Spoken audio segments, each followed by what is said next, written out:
Dear colleagues, in partnership with the Société Francophone de Nephrologie Dialyse Transplantation, the Deutsche Gesellschaft für Nephrologie and the Österreichische Gesellschaft für Nephrologie, Marcus at Home welcomes Professor Jean-Michel Halimi in Tours in order to discuss how to handle hypertension in kidney transplant patients, a topic upon which the Hypertension and the Kidney Working Group of the European Society of Hypertension has published back in 2021 a consensus statement with Dr. Halimi as leading author. So dear Professor Halimi, it's a pleasure to host you in Tours on the banks of the Loire, few days before the Tour de France will cross the Région Val de Loire. Thanks for being with us. So Jean-Michel Halimi, thanks a lot for being here today. Jean-Michel is a very famous French nephrologist. He has a specialty in hypertension. He has been the president, he's the last president of the ESH working group on hypertension and the kidney. He's been longly involved in the French Society for Hypertension and has been leading the nephrology department in Tours and the ESH Excellence Center in Tours. And for this very interesting talk, we'll be with Aas Mortensen, who is nephrologist in Odense in Denmark. And Lynn, you have been the leader of the Spiron trial, in which you have tested spironolactone in kidney transplant recipients. So it will be very interesting to have your point of view on this domain just after Jean-Michel has presented. Jean-Michel, c'est à toi. Very good. Thank you very much, Dominique. I will present some slides regarding what we said in the consensus, and also the last thing we found regarding the outcome of patients with kidney transplant recipients, mainly those with hypertension. So this is Tours with Loire River. I live around here, not in the river, but on the side, on the right side of the river. So where is Tours, first of all? So, Tours is right in the middle of France, in this very nice area, when you can find Vouvray here, and we find a lot of Vouvray in every other wines too, but Vouvray a lot. You can find castles, and if you like castles, you will like probably French gardens, many of them, many castles, Amboise, Chenonceau, Alzey, Chaumont, you name it. We have like 30 castles around Tours. At least one of them, I'm not able to go there now because my kids were kicked out. They are doing too much noise, and the guy at the entry told us that we have to leave. So we did. I was really frustrated, so I decided not to go again in a castle. But then, if you can travel on the Loire River, if you do that, you'll get to Tours this way. This is the Loire on the summer night, and you can then cross the river and walk 100 meters to this very nice place, very nice place anyway, with wine all over the place during the night. Very, very nice. But we have to work. That's that I understood, right? Not only wine and nice places. So what about hypertension in kidney transplant recipients at this time?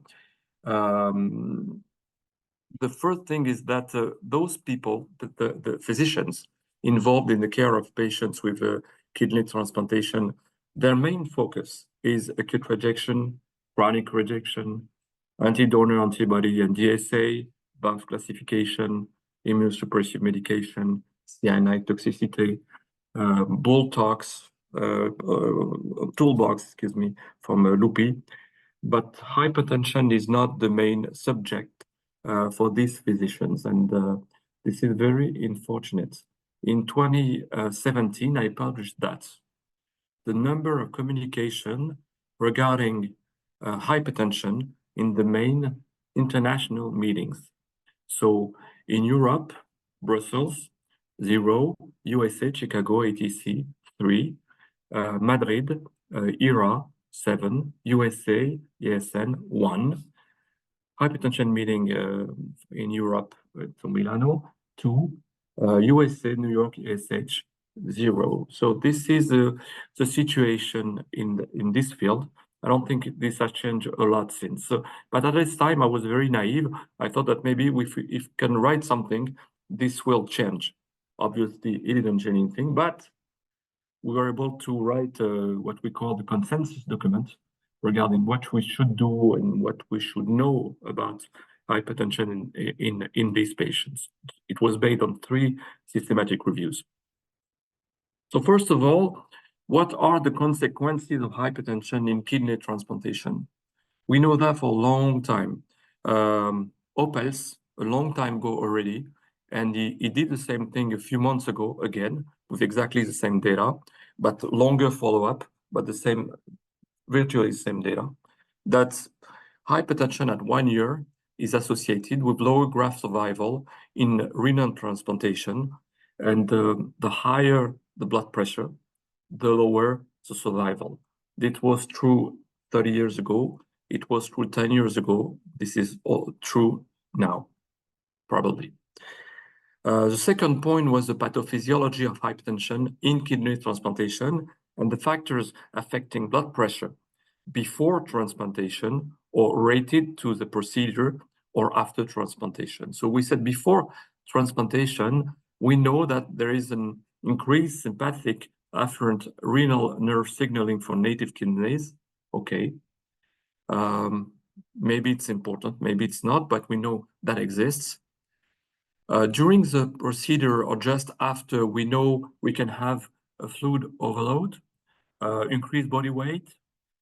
We have problem with the situation of the deceased donor and the vascular aspect of this donor, high donor age, the sodium retention due perioperative high dose steroids, and the delayed graft function. Whether it's an important issue after the first of 2 weeks after transplantation is not sure. And then during the long life of the renal patients, kidney transplant recipients, we have high sympathetic activity. We can have acute rejection and then sodium retention.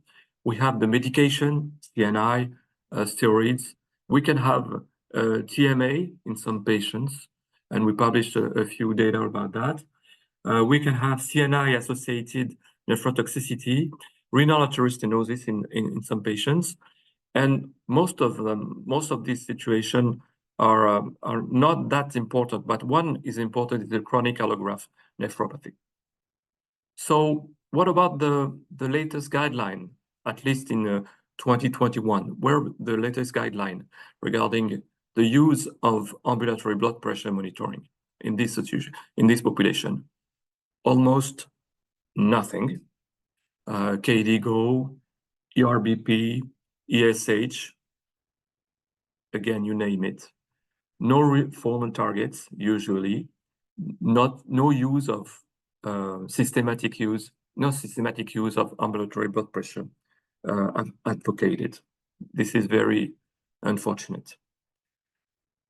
Why it is unfortunate? Because we know for a long time that when you take the blood pressure of somebody with kidney transplant recipient, chances are that this person will have not office blood pressure, but ambulatory high blood pressure. And this is known for a long time. In all studies regarding this issue, many patients have high blood pressure when they are not in the hospital. The second point is regard the relationship between blood pressure and the outcome. First, the fact that many patients here, 33%, are non-dippers. So we know that it's associated with very pejorative outcome, a very bad outcome. A few have white coat hypertension and most have masked hypertension. So we know that. So what's the relationship between ambulatory blood pressure and reflected target organ damage in these patients? We had 28 articles, 22 studies, so a few hundreds of patients in these studies. And our conclusion, I will not say more than that, but in our conclusions, ambulatory blood pressure monitoring reflected target organ damage more closely than office blood pressure in these patients. This is not a surprise. And altered circadian blood pressure profile was associated with renal and cardiovascular target organ damages. So what are the blood pressure targets in this population? Do we have a specific or at least defined target for blood pressure in these patients? So we look at the guidelines, and I added on the corner the guidelines for the last European Society of Hypertension recommendation. We don't have a specific, first of all, mention of the situation of kidney transplant recipients. And when we have it, it is said that, well, these are CKD patients, so probably we have to treat them as CKD patients, whatever that means, because at this point, we don't know exactly how to handle them. The last question we tried to answer was whether certain antihypertensive medication should be preferred in these populations. And it's a very old controversy. It started in the 2006 in the same review, Jason, in 2006. There was one paper saying that no improvement was associated with angiotensin-converting inhibitors or ARB, regardless of whether the patient are RAS blockers or not. The outcome was the same. And the very next paper was exactly the opposite. So two prospective studies, very well done, very opposite results. So not very easy to answer. So we did a systematic review and a meta-analysis of this situation, and we tried to answer that 3 years ago. What we found is that for death, we couldn't find any difference regarding the anti-hypertension medication.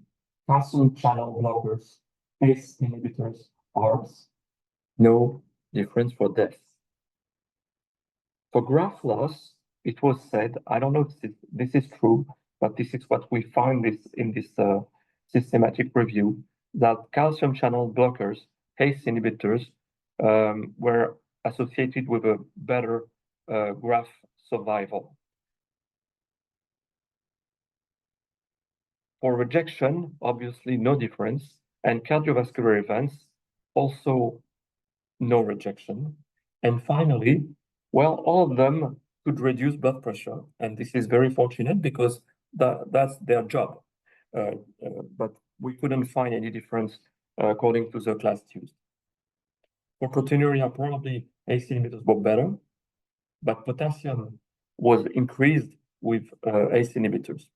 Okay, so at the end, we wrote, again, I don't know if we were right to write that, but we said, okay, calcium channel blockers could be, maybe not should be, but could be the preferred first step antihypertensive agents. They improve graft function and reduce graft loss. We should have added that this medication are much easier to use in the first week or month after transplantation than the other medications as the ARBs or ACE inhibitors. So lastly, I will try to show you what we found in our what we call excellent centers, and we'll see that we're not that excellent in our center regarding the outcome of patients with kidney transplantation over a 35-year period. So we started renal transplantation in October 1985. I was not there yet, Dominique. We did the study over 35 years to see whether we could add new interesting data. So we included more than 2,000 patients who were received a kidney transplant from 1985 to 2009. 88 of them received antihypertensive medication at the 12-month visit. So we looked at the blood pressure at 12 months for one reason. it is that these patients had at least 21 outpatient visits in our center before this visit at 1 year, when we look at everything, cancer risk, cardiovascular risk, immunosuppression, everything. So at 12 months, after 21 visits, everything should be okay in these patients because we have plenty of time to take care of them. So the follow-up was more than 26,000 patient years. And we looked at the risk of death. We had 379 deaths. And ESKD, we had more than 400 ESKD in this population. So these patients were as follow: 55-year age, 2/3 of them were male, and the GFR was, the mean GFR was 55, and the mean blood pressure was 138/78. Okay, so let's see what we have now.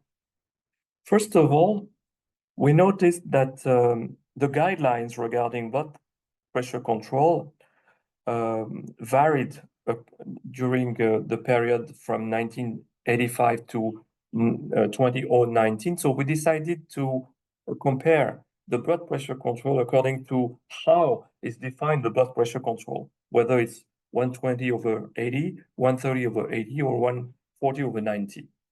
So let's say we take 140/90. So you can see that these patients were not very often controlled. For this use of the threshold 140/90. But if you say that they should be at 130/80, it's even worse. It's 18%.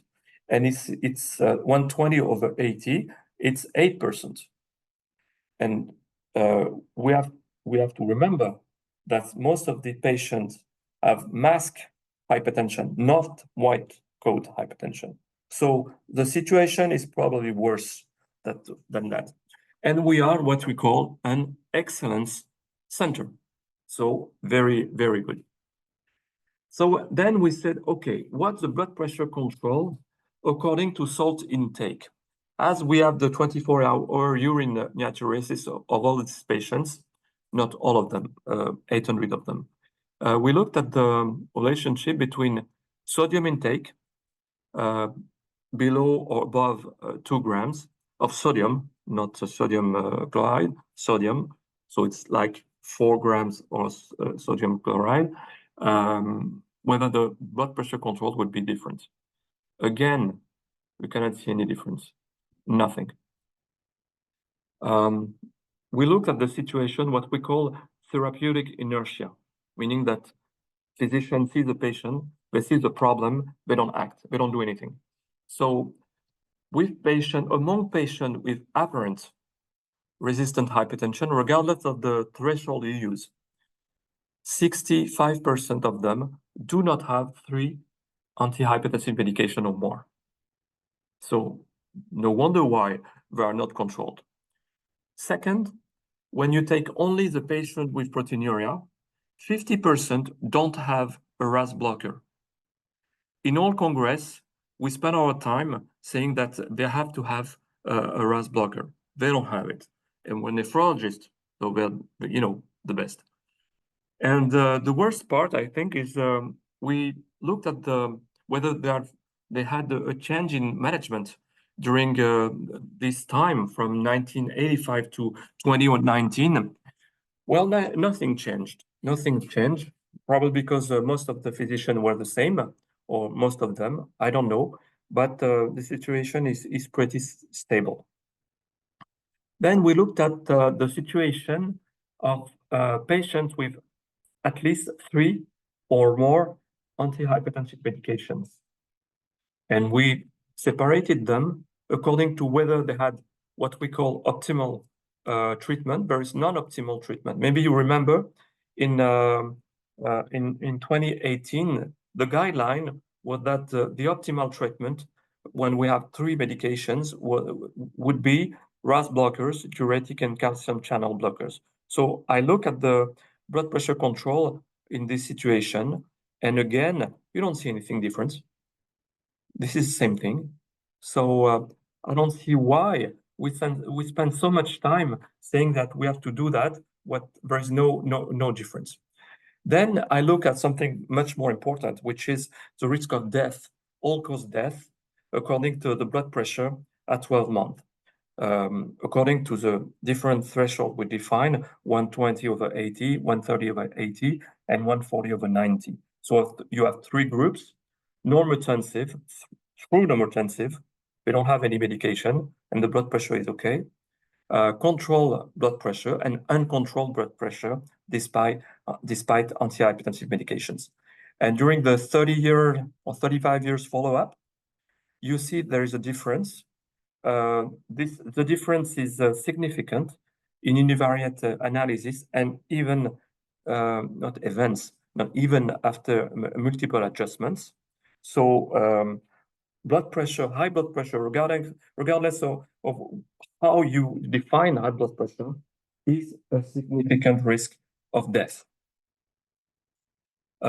We did the same thing for sodium intake. Less than 2 grams versus over 2 grams, no difference for the risk of death. We looked at the risk of ASKD in these patients. There is a difference in univariate analysis, not in multivariate analysis. And we look at whether there was a difference according to patient or graft. Greffon is graft, I'm sorry. For optimal treatment versus non-optimal treatment for those with at least 3 antihypertensive medication. No difference. So finally, what I can say is high blood pressure is certainly a risk factor for death, regardless of the threshold used to define blood pressure control. I can say that. Is salt intake reduction associated with blood pressure control, ASKD, or death? I'm not sure, at least I haven't seen that. Is one class of antihypertensive medication better than another one?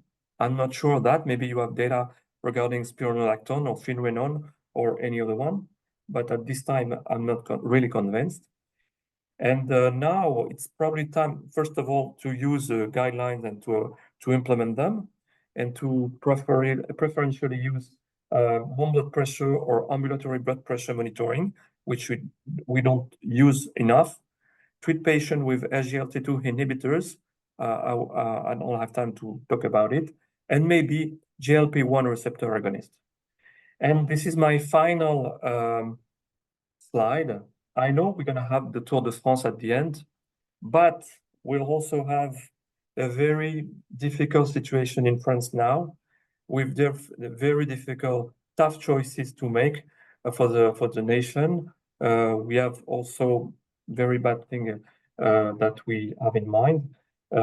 We will probably ready for the Olympic Games if we have the Olympic Games. But at the end of the day, we will have the Tour de France. We will have the Vouvray. You're invited to visit us in Tours.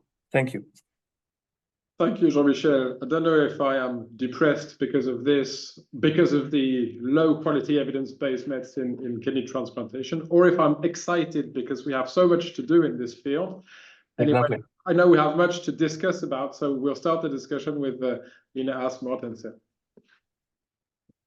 Thank you very much, and thanks for an excellent talk. Thank you also for laying out your results from the last 35 years. I'm certain that if we did it in our center, it would be very similar. Very kind of you to make me feel good again. That's the first step, right? To admit it and realize why we're maybe not doing good enough. So you're advocating for this either home measurement or ambulatory blood pressure measurement.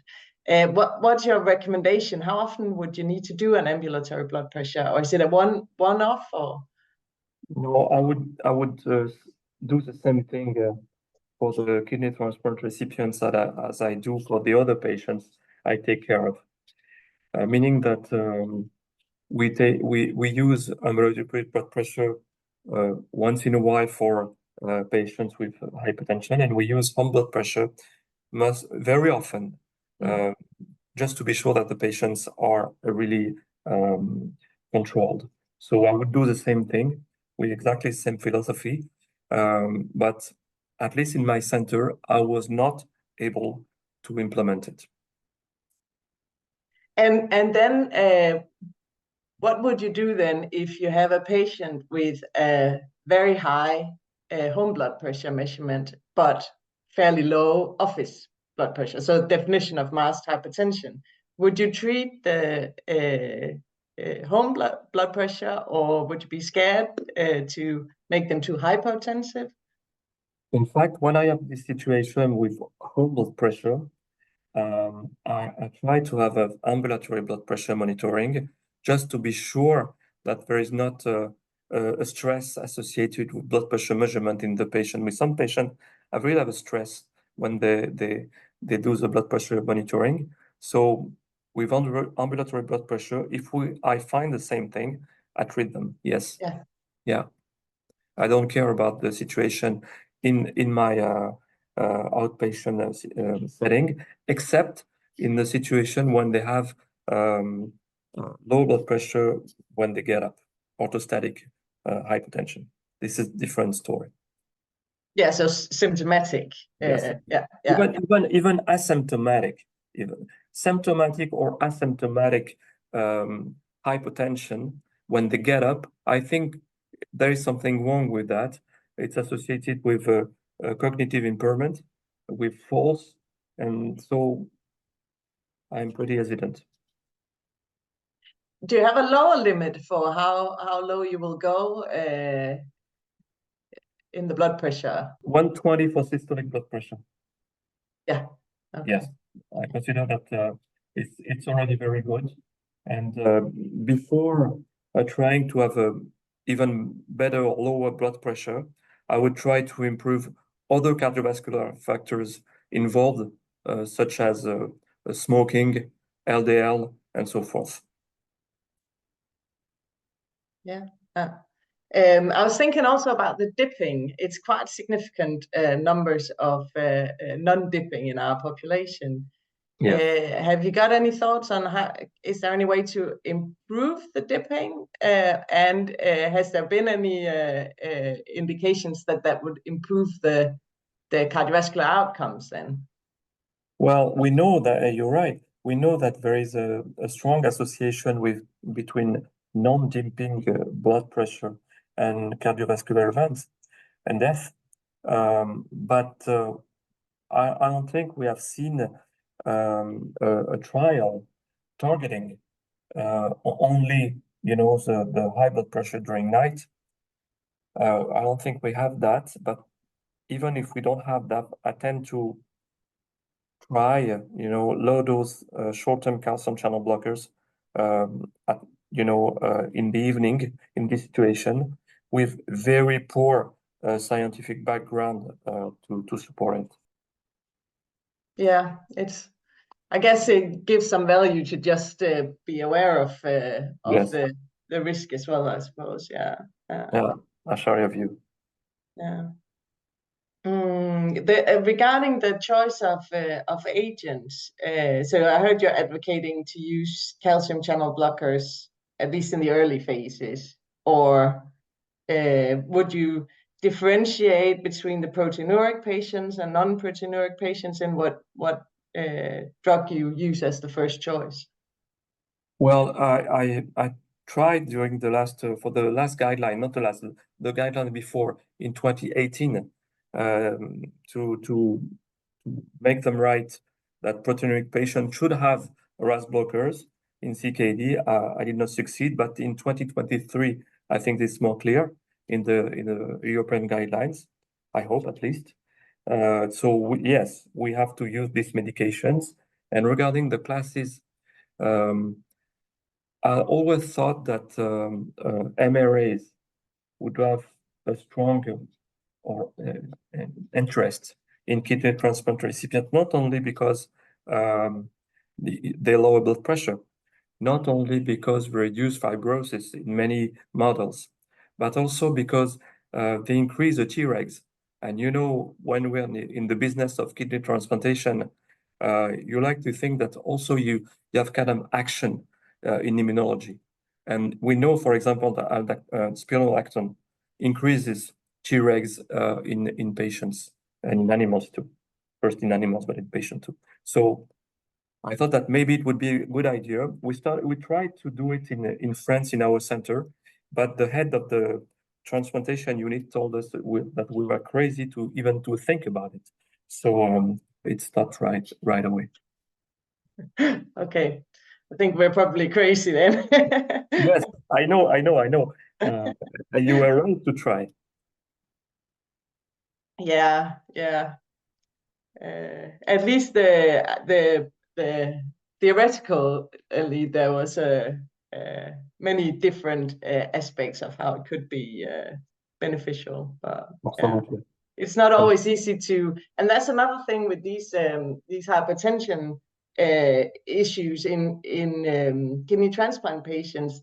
The evidence from the hypertension trials or RAS blockers, for example, in kidney transplant patient is much weaker than the CKD population. Yes, so right. it's a difficult, and I liked your outline of the like the very different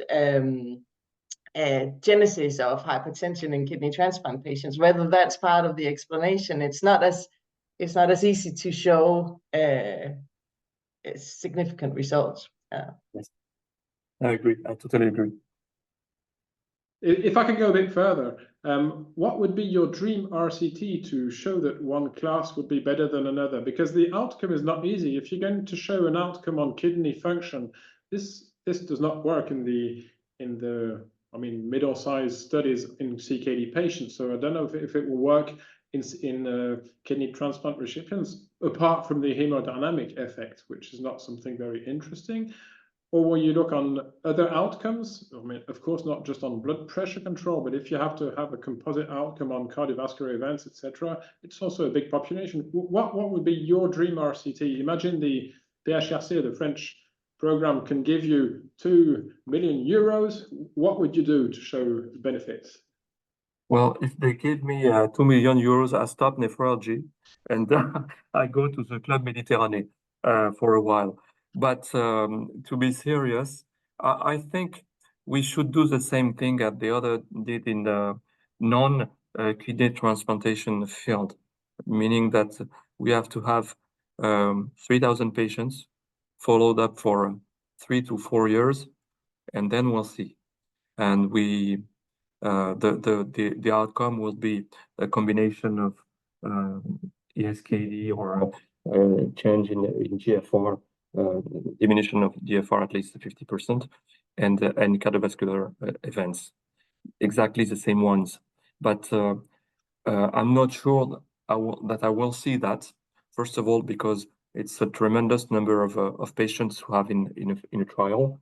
Second, because the industrial aspects, I mean the financial aspects, not only the money you use for the treatment of this patient, but also whether you will be able to have a new segment of population to treat and to have administrative agreement to use this medication and reimbursement is a really tough business. So I don't think it will be possible to have these RCTs, but this is what I'm dreaming of right now. Okay, so I agree. So I think we're going to stay with quite low quality evidence. And I just want to come back on this calcium channel blocker, because this is one of the main guidelines that's going around. And so Lynn said, okay, in the first year, but I mean, beyond this, this is really low quality evidence. Do you agree? Yes.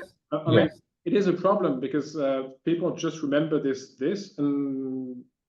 guidance and don't always take into account the fact that you can have interactions with other treatments depending on the type of calcium channel blocker you choose. I'm a bit puzzled with this recommendation, to be honest. You're right. We wrote that, and it was based on the systematic reviews. So it was not only the opinion of the authors, but we found that in the systematic review. So we wrote it.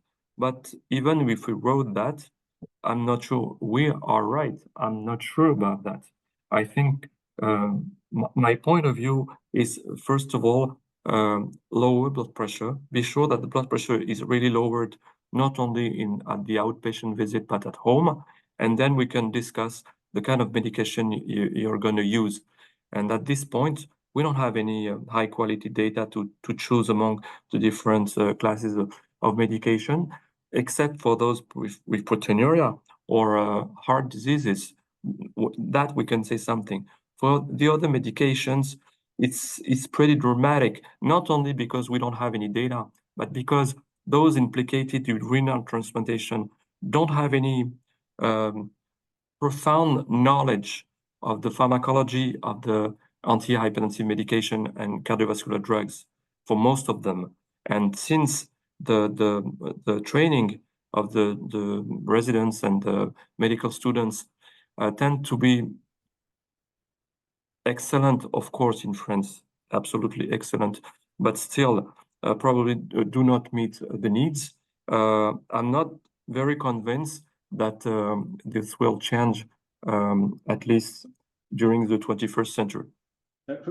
For those who don't know Tours, I think there's a very interesting thing. It is an excellent center in hypertension and in kidney transplantation, to be honest. The team is a very high quality team of nephrologists. And I really enjoy the fact that Jean-Michel shows the difference between what the guidelines say and what the excellence says and what really happens in practice. Because I think this is something we always tend to put down. In the real life, we don't really do what we should do, even if these are physicians that are high quality physicians. This is one of the really interesting points. And I think and my question there is, how could you change things to make the physicians do the change to go against therapeutic inertia?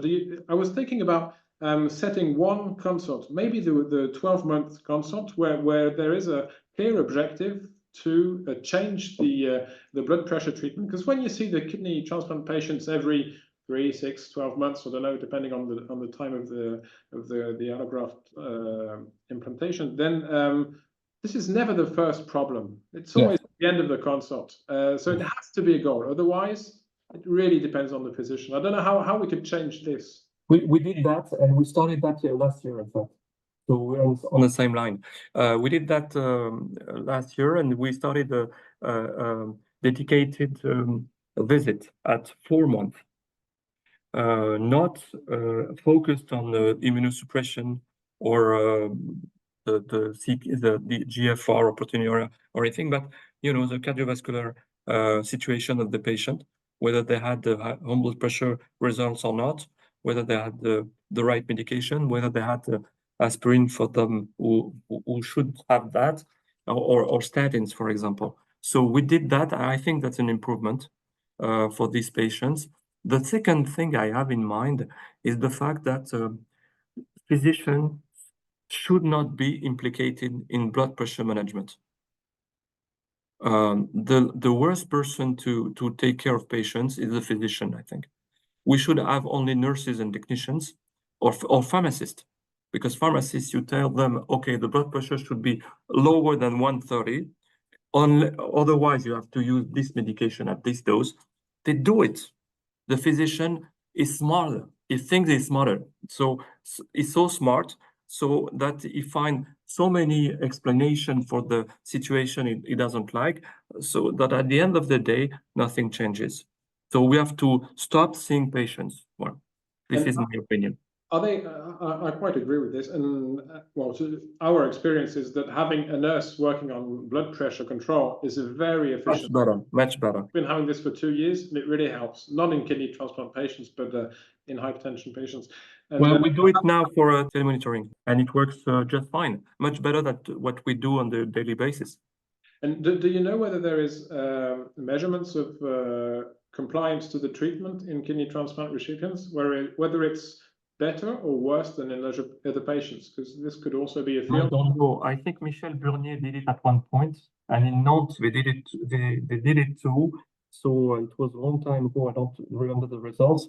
But now in our center, probably in yours too, We measure blood pressure concentration, blood pressure medication concentration, I mean, and we realize that the more we add the medication, the less they take them. So we have to see that and to be very systematic, at least in patients with apparent resistant hypertension. In those patients, we should have systematic drug dosage assessment. Great. I'll just have a last more theoretical question, and then I leave it over to Gunnar.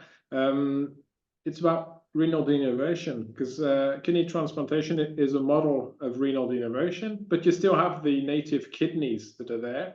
Do you think it learns something about how blood pressure is controlled or not controlled by the sympathetic system? Does it learn something about the fact that the native kidneys still have a major impact, or whether blood pressure here is totally overdriven by other mechanisms, in which you have, of course, shown in your slide? I'm not sure about to have the right answer. I don't know what you think, guys, but first of all, I think there is denervation at one point, but after a few weeks or more, you have re-innervation of the kidney, of the graft. So I'm not sure it is the right model to assess this cause of hypertension. I'm not sure about that.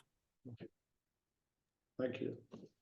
So my first question would be on your last slide, where you indicated we already need to drink. So two questions maybe on lifestyle. We have been rather, well, strong with our recommendations on salt intake and recommend an amount of salt which is far below average intake, at least here in Germany. So when I do 24-hour measurements in our patients, I see a mean of, say, 10 or 12 or so grams. So salt, not sodium, but salt. And we still recommend 5 or 6 grams of salt. And now you show us that you cannot really discern different responses between these people. Do we really have to stay with these strict recommendations? And then at the second time, you wrote on your slide, we already need to drink. So what about alcohol? Do you have, well, it's a hard question for French physicians, surely, but do you give your transplant patients recommendations to do not drink more than, say, 1 or 2 glasses of wine per day, or how do you recommend them? Well, first of all, that's a very important question. For salt intake, I'm amazed by our ability to promote guidelines and not to implement long-term trials, just to be sure that those implementation which have a consequence on the lifestyle of patients and their quality of life are not substantiated by results. I'm amazed by that. We tell people to change their way of life. It's very difficult to do. It's an effort for them. We don't know whether it works or not, but we believe that. Maybe it's true. Maybe we are right to say that. But for God's sake, let's demonstrate it. And we are not. So at least in our patients, in 800 patients with a salt intake, not only at 12 months, but also at 3 months and 6 months, the results are the same. No relationship with risk of death or cardiovascular events or ESKD. So I'm not sure we have to continue just to play we are the physician. We know what to do, and you will do what I tell you to do. We have to do now to show now the data. For alcohol intake, I tend to ignore the subject, but maybe probably I'm wrong, especially in our area. And again, I guess it really depends also in how far people are willing to, well, change their lifestyle. But I fully agree, and I see not many people, but some people who really follow your advices. And when they try to follow your advices, our advices on salt intake, this is really a dramatic change in the way they eat. And there are even some people who have problems then to go to dinner parties or something because they are afraid to do some damage to their transplant, in this case, transplant or even to their native kidneys. So I guess it's really, as you said, important to not to overemphasize this. A second question then would be, you said in the interest of time, you did not mention SGLT2 inhibitors, but in the interest of my interest, I would briefly like to know from you, do you give transplant patients regularly SGLT2 inhibitors, or are you still waiting for the life cycle trial? We do. We do, and we have over 200 patients, not only in our center, but in our network of centers called Astra, more than 200 patients on the SGLT2 inhibitors without side effects. And so we do it right away. Maybe we are wrong, but we do it. But you don't see a prohibitively high increase in urinary tract infections or genital infections, so that works fine in these patients? We have not seen that in most patients. I've seen quite a few urinary tract infection, nothing bad, not very different from what I saw in the trials. And what about finerenone? So we will have Lina in 2 weeks on her Spiron trial, but with regard to novel mineralocorticoid receptor antagonists. So again, do you use them in diabetic patients who have received a transplant, or would you rather wait for further data? I think finerenone is a very good drug, and I think we should try to use this medication even in kidney transplant recipients, especially because the risk of hyperkalemia is not so high, even in those patients with CNI treatment.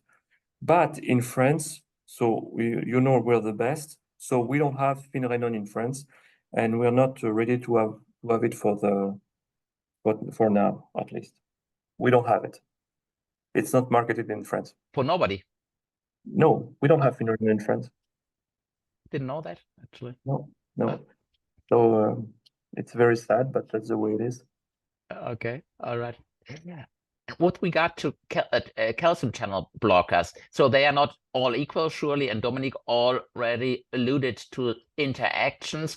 So if we follow the recommendations or the meta-analysis, do you have one calcium channel blocker that you would specifically recommend us not to use, or can we just take any?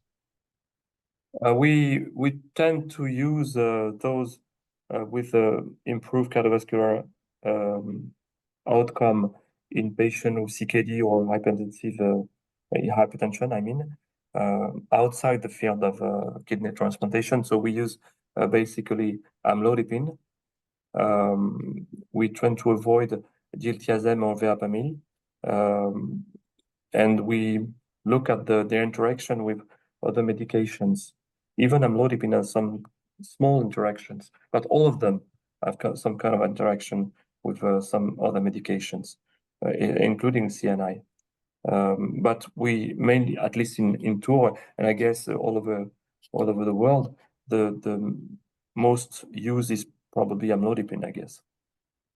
I don't know if that's the case in your countries. Yeah, definitely. So 90%, I would say, in Germany. I don't know in Denmark, Lina. Yes, also, or at least any version of the dihydro, so not the diltiazem verapamil version. So yeah. And then maybe 1 or 2 questions on the causes of hypertension. So you did much work on TMA, and you also wrote some recommendations on renal artery stenosis. So in which patients do you screen, or do you consider patients to have either, surely these are 2 different fields, but TMA, and how often and how do you check for renal artery stenosis? For renal artery stenosis, we tend to check it very early during the transplantation, the first week, then the first month, at 3 months, 6 months, 1 year, with Doppler. And then we also do it every year. we have the Doppler of the graft, artery of the graft every year, and we do an angioscan in patient with resistant hypertension and any suspicion of renal artery stenosis. So we are very we want to not to lose this diagnosis, and to be sure that patients are not forgotten for this cause of hypertension. But mainly this is not only hypertension, the problem with renal artery stenosis. This is more about the GFR evolution and the GFR and the use of RAS blockers. And as you know, the renal artery stenosis in kidney transplant is not about fibrodysplasia or atherosclerosis. It's more about the age of the surgeon and also some kind of immunological changes, but more the age of the experience and of the surgeon. So it's mainly during the first year. When we did the systematic evaluation of renal artery stenosis in our patients during 10 or 15 years, it was like 6% of the patients. Not all of them did we decide to have angioplasty. In some patients, we did not do anything, we just waited. And in some of them, it was okay. But I remember we lost at least one patient, the graft of one patient because of renal artery stenosis, which progressed to occlusion. But I think it's pretty rare for this situation. For TMA, we found that it's a pretty rare situation, except during the first month of transplantation, of renal transplantation, when it's not that rare, especially in patients with thymoglobulin, in those with DSA, and in those with acute rejection. And also not rare in patients with failing grafts. And in these patients, when we look closely at the biologic results, you can find also TMAs. In the other situation, I mean, not at the beginning of the graft, not in the failing graft, or at the end of the life of the graft, is pretty unusual. It was said for a long time that it was due to CNI, overexposure to CNI, but what we found during the last 10 years is the fact that CNI alone are not very frequently associated with TMA, but the association with mTOR inhibitors and CNI, yes, it's a problem. That's the first thing. The second thing is about CMV infection, cytomegalovirus infection. We know that in some of these patients, they tend to develop TMA, even if the virus is not in the blood. For example, they have a virus in the gut, but not in the blood. They can have anyway the TMA, and the treatment is not that easy. And I'm not talking about obviously the recurrence of atypical HUS that everybody knows.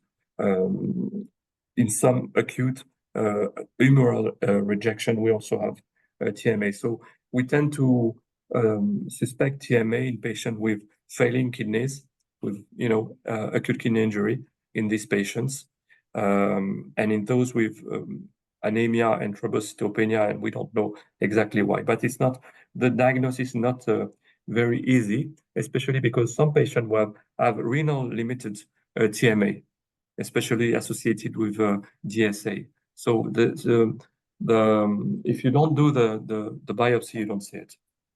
So it's a changing field, I think, in presently. Thank you. I have one last question, Dominique, if I may. So I think we all feel a certain degree of disillusionment when seeing that the last 2 or 3 decades, few things have changed in transplant medicine, whereas nephrology saw so many changes in the last years. So looking to the future, is there anything you would suspect to change in the upcoming years? So will we see new immunosuppressive medications which cause less hypertension? Will we see new antihypertensive agents?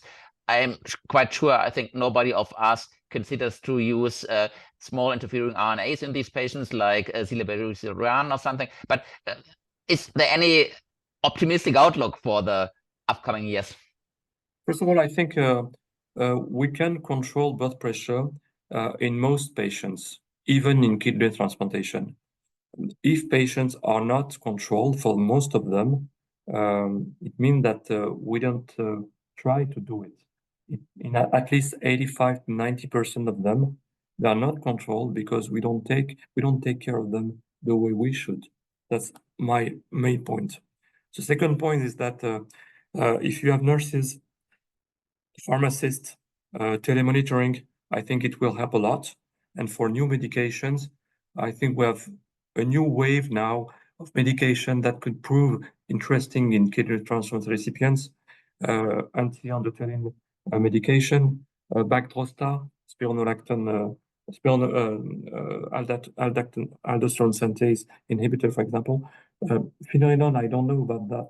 It's not about so much hypertension, but rather the effect of cardiovascular risk and renal risk.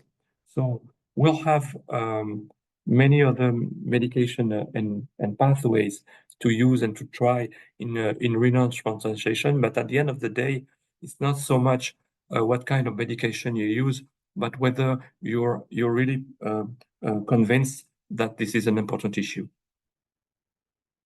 Jean-Michel, thank you very much. This reconciliation kidney transplantation, hypertension with pathophysiology. You can do it. You can. Yes, you can do it. That you are involved. Thank you very much for this great presentation and discussion. Thank you. To all of you, and see you. Bye. Thanks a lot. See you. Bye.